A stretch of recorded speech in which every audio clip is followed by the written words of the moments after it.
qabsoo marsaa haaraatti deebi'uun isaa beekamaadha. Oromoo ajjeesuu, hidhuu, dararuu, hiraarsuun akkuma itti fufetti jira. Qeerroonis falma murteeffatee dirreetti bahee jira. Haaluma kanaan qabsoo bifa lama of keessaa qabu bocuudhaan qeerroon mata duree waamicha mormii fi qoqqobbii dinagdee sirna nafxanyaa Abiyyi Ahmad irratti gaggeessuuf waamame jedhuun waamicha dhiyeessuun isaa ni yaadatama. Akkaataa waamicha kanaatiin qoqqobbiin dinagdee mootummaa nafxanyaa Abiyyi Ahmad laamsheessuuf waamame keessaa muraasni baankiiwwanii fi inshuraansiiwwan lagachuu, diddaa gibira kafaluu, miidiyaalee diinaa lagachuu akkasumas kaampaanota diinaa lagachuudha.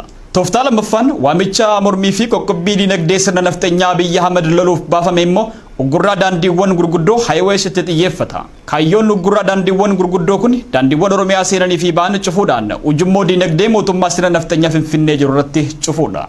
Gama birootiin diinni Oromoo qeerroon qoodame mormiin waamame haqamee jira jechuudhaan olola adeemsisaa jiru quba qabna. Qeerroon addaan qoodame hin jiru. Durattis hin jiraatu.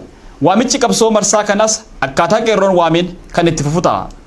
Haa ta'u malee tooftaalee qabsoo qeerroon marraa kanaaf baase keessa tokko irratti jijjiiramni guyyaa akka taasifame ibsuu barbaanna.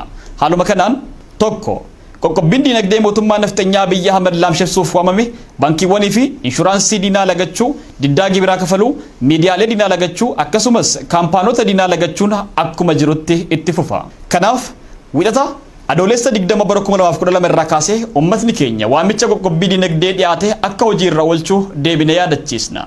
Haaluma kanaan ummanni keenya kallattiidhaan ta'ee kallattiidhaan baankiiwwanii fi inshuraansiiwwan mootummaa nafxanyaa kana deeggaran akka hin fayyadamne akkasumas baankii haaraa amma sheeriin isaa gurguramaa jiru akka hin bitanne irra deebine waamicha dhiyeessina.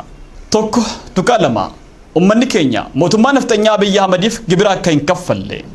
Tokko tuqaa sadii jaarmiyaalee tajaajila geejjibaa kanneen sheerii warra diina uummata keenyaan ijaaraman fayyadamuu dhiisu konkolaataan isaanii Oromiyaa keessa akka hin sochoonne ugguruu.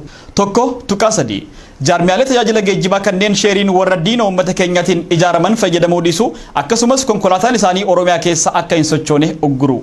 Tokko tuqaa afur miidiyaalee diinaa dadhabsiisuu ilaalchise miidiyaaleen diinaa fardii uummata Oromoo irratti duguggaa sanyii labsan kanneen akka Labissii, Waaltaa, Abbaay Miidiyaa, Isaat, Marrajaa Tiyuub, Itiyoo Tiyuub, Faanaa fi kan kana fakkaatan uummanni keenya akka hin daawwanne akka ragaawwanis yookiin odeeffannoo dabarsee isaaniif hin kennine waamicha dhiyeessina.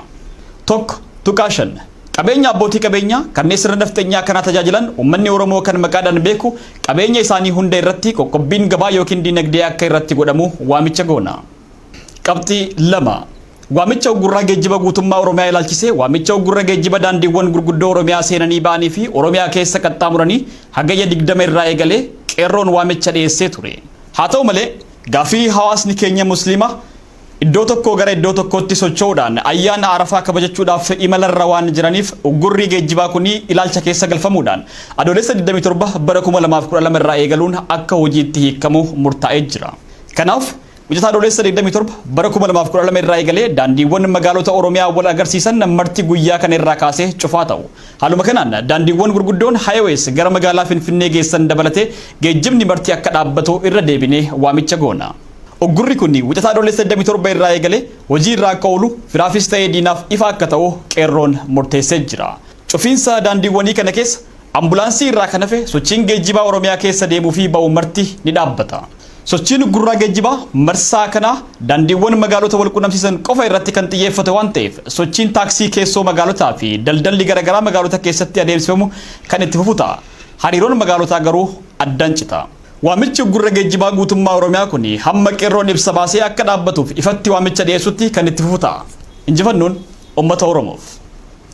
Egaan kabajamtootaa fi daawwattoota Kuush Miidiyaa Neetwork haala labsii lagannaa dinagdee fi uggurraa geejjibaa sirna nafxanyaa Abiyyi Ahmad irratti waamame irratti ilaalchise wanti hafe akka hin jirre gamanumaan qeerroon akka dhaamnuu fi dhaamsanuu dhaame qophiin isaan nuti ergatanii kan hanga ammaa daawwattanii qophiilee keenyaaf wajjin turtii gaarii qabaadha.